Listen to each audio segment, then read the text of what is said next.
call it a 5-inch rain gauge. So what we have here is a 5-inch rain gauge. Very simple in operation. But what we have here is a very sharp edge, and the distance between the two sharp edges across the diameter here is 5 inches. You'll see that there's a funnel within. The rainfall drops into the funnel and then travels down this tube and is collected in a very simple glass bottle. In order to measure the rainfall, all we do is tip the rainfall into a graduated measure, like this. And then a simple process of simply looking at the amount of rainfall on the graduations there, falling into this rain gauge. And what we have here is an automatic instrument, an automatic rain gauge, and we call this one a tipping bucket rain gauge. Essentially the principle is exactly the same in that we have a funnel in which the rainfall collects. At the centre of the funnel is a hole, at the bottom of the hole is a tube, and the water will be collected and passes down the tube.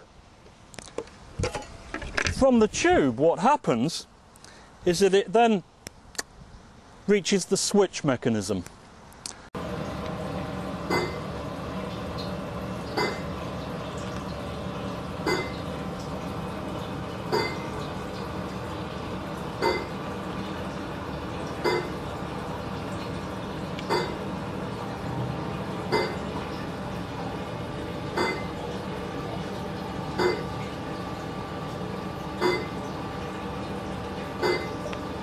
Falling into the funnel here. So here at the Met Office we've got yet more ways of determining whether it's raining or not, or whether the air is wet. And this instrument here is in fact a wetness sensor. Very simple. If the air deposits some moisture, say a raindrop, onto this instrument, we can measure the changes in the electrical characteristics and determine whether the air is wet or not.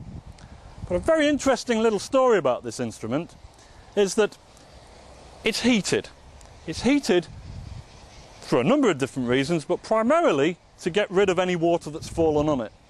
And we have noticed that birds do like to sit on here and warm their toes in winter.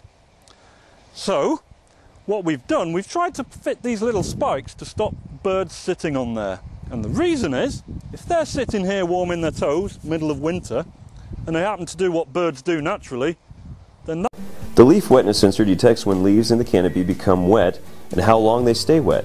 The concept is pretty basic. When the canopy is wet, the sensor reads wetness. When the canopy is dry, it doesn't. In order to do that, the leaf wetness sensor measures the dielectric constant of a zone approximately 1 centimeter from the upper surface of the sensor. Since the dielectric constant of water and ice are much higher than the dielectric constant of air, the measured dielectric constant can be used to detect the presence of moisture or frost on the sensor surfaces.